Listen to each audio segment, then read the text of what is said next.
Hello to all my guys, gals, non-binary pals. It is Wick back with another Wicked Wiggly Windup. This time we are on episode 13, and I'm going to do another Gelfie fanfic. And in particular, the reason I chose this one is because it is actually chapter 1 of the Iraboggle Pride 2024 Pride Forever anthology. And the chapter itself is called 4 Years of Uni, which is, of course, representative of the 4 full years of Shiz College that the students presumably would have gone on had their trajectories in life been a little more normal. And part of the reason in particular I wanted to read this fic for this week is because this is actually usually the week where I would be going back to school if I were still a student myself. But as it stands, I actually graduated from university myself just a couple of years ago. But just kind of in honor of the fact that this is kind of like back to school week, I was like, hey, you know what'd be funny is if I read a back to school story. Although the irony is this is actually a graduation story, so that's what I mean. Is really, if anything, I should have read this in the summer. But anyways, because it's not a long fic, it's only, a little over 1,000 words, but it'll probably take me over 10 minutes to read. So without further ado, I'm just gonna launch right into it so that way you guys can just kind of zone out and listen to me read this. And I think next week I'll probably do the Nessa character study. So if anyone had any points they wanted to see me discuss about Nessa, feel free to let me know in advance. And again, I ask, does anybody particularly care if I show my face or not on camera? Because I obviously don't mind, because I've done it in the past. But I was just, again, thinking when I did the Bach character study, I had done a PowerPoint, because for me that helped me lay out my arguments and points better. But I know sometimes people prefer to watch something more dynamic, namely watching the speaker speak. So if that would be more visually interesting to watch as me talking, I can definitely just film myself talking rather than the PowerPoint. I'm open to whatever. But again, without further ado, let's get to the fanfic of this week. Again, this is called 4 Years of Uni. Oh, come on, come on! Glinda stomped a pretty pink heel on the floor, waiting by the dormitory door. Oh, don't get your hair in a twister, Fiero sighed, busy doing his makeup and adjusting his own outfit in the bathroom mirror. The Winky Prince had to look his best, his most handsome and sexy, for graduation. Oh, doth mine eyes deceive me? Glinda ready before anyone else. Elphaba teased as she glided past, also on her way to get dressed. Elfie, you aren't even out of your evening wear yet, Glinda shrieked, scandalized. Elphaba cackled over her shoulder at Glinda. Sorry, Miss Glinda, I was not as disciplined as I ought to be either. The fourth and final member of their charm circle bowed as he, too, sped by. At least you're dressed, Ben, Glinda sighed. The other two? Disgracious. And despite himself, Bach felt a small smile grace his small face. It had been a long, interesting 4 years of uni, to say the least. But somehow the charm circle managed to survive, even if not entirely unscathed. Freshman, sophomore, junior, senior. Now it was finally time for graduation. It was our fourth and final year at Shiz University, and 4 years ago felt like yesterday and a lifetime ago. When we were freshies, that was really Fiero's year, wasn't it? Linda chuckled to herself, despite herself. The handsome and mysterious Prince Tiglar came from the western plains of the Vincas, taken to school by storm with his dashing good looks and charming, suave, laid-back mannerisms. He excited and delightified the other Shiz students, novel and unique. He was the talk of the town, emblematic of the college life, especially as a freshman. Drinking, dancing, parties, pretty girls. He was fun and freedom in human form, charismatic and adventurous. He was never afraid to seduce and corrupt his peers to the dark and wild side. He mellowed out over the past 4 years, but as evidenced by his well-manicured face, outward appearances still mattered greatly to him. He dressed in traditional Lingus robes, but even they were of the highest quality and cleanest appearance. He wore blush and eyeliner, the contours highlighting his cheekbones and making his dark skin shine and glow. His hair was tied back in a tight, neat ponytail of dreadlocks. By the grace of Ozma, the quartet made it to the graduation ceremony in the nick of time. Linda's heels clacked and clattered loudly against the pavement as she fell in line behind all the other graduating Shiz students. How do you run in those things? Elphaba snickered, walking. There was no need to run. The procession was slow anyway.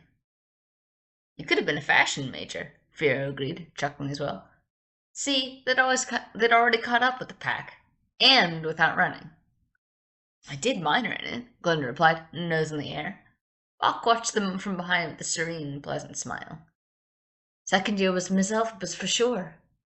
After the fun of freshman year died off, the next great adventure came from the resident green girl.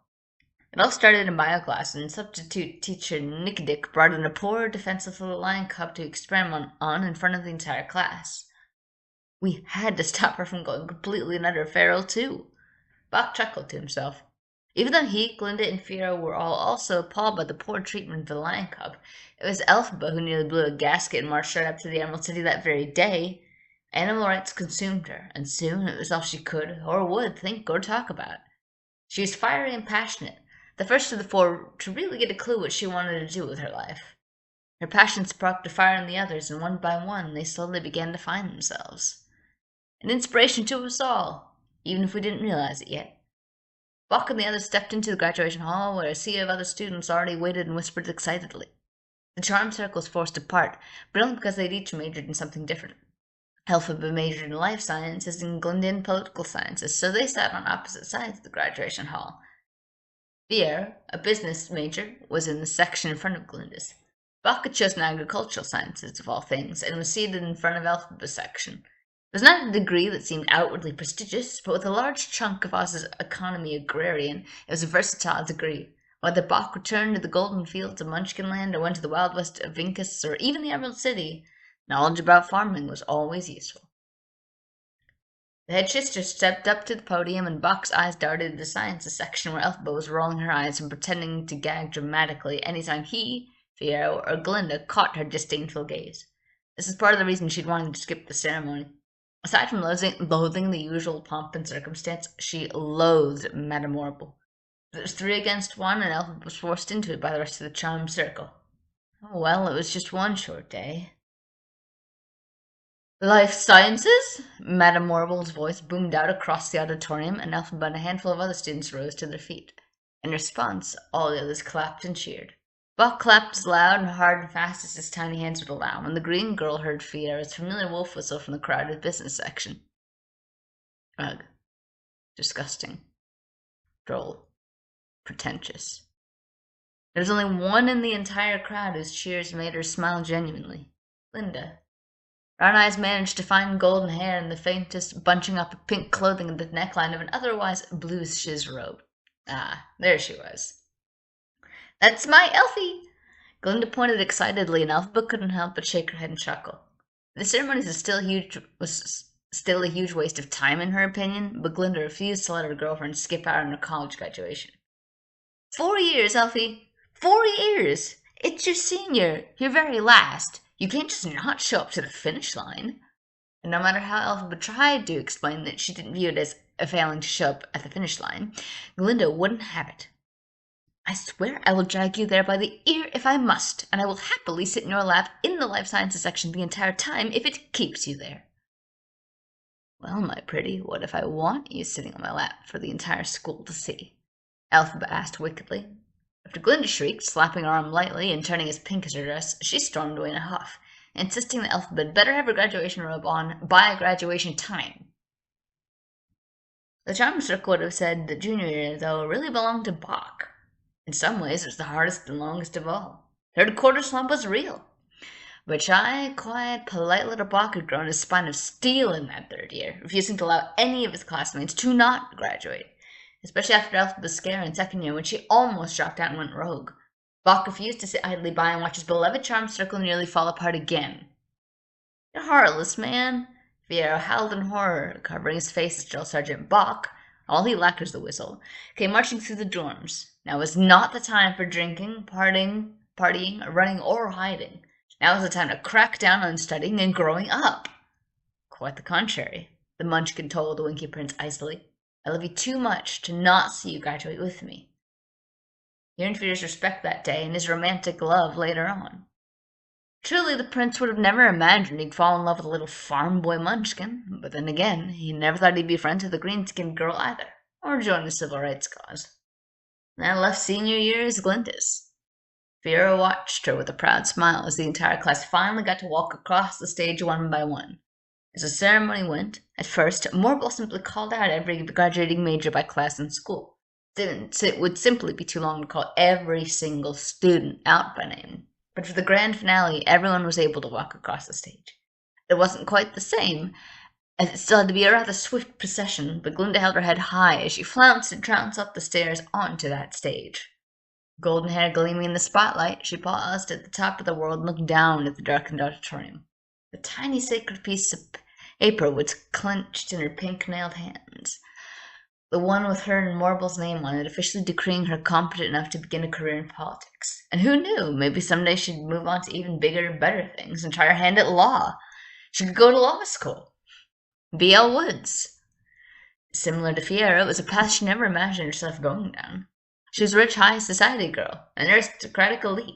First and foremost, her parents secretly hoped she would marry a wealthy and powerful individual while she was away at uni.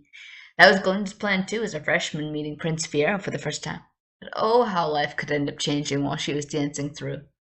Elphaba became the sour green apple of her crystal blue eye, and although she sometimes found the green girl's passion exasperating, it lit a fire in Glinda that she never expected. Elphaba had a sense of purpose and drive that attracted Glinda, a girl whose life was always planned out by someone else until then. By changing her fate and rewriting the story, Elphaba unwittingly encouraged the rest of her friends to do the same, Glinda included. First it was falling in love with you. Now it's this.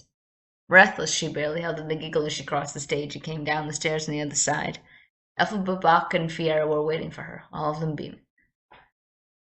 But because I knew you, all of you, I have been changed. Oh, Elfie. Overcome with emotion, Glinda flung herself into her girlfriend's arms and kissed her. Elphaba stumbled back in surprise, but she was quick to plant her feet firmly on the ground and wrap her bony arms back around Glinda. Ha! Gay! Fiero shouted, but before he could say more, Bach playfully jumped up to grab the collar of his robe and pull him down for a kiss. Like Elphaba before him, Fiero's eyes went comically wide. Then he was more than happy to return his boyfriend's kiss. Here's to the past 4 years, Glinda thought, lips still locked with Elphaba's, pink and green. And here's to 4 and many, many more.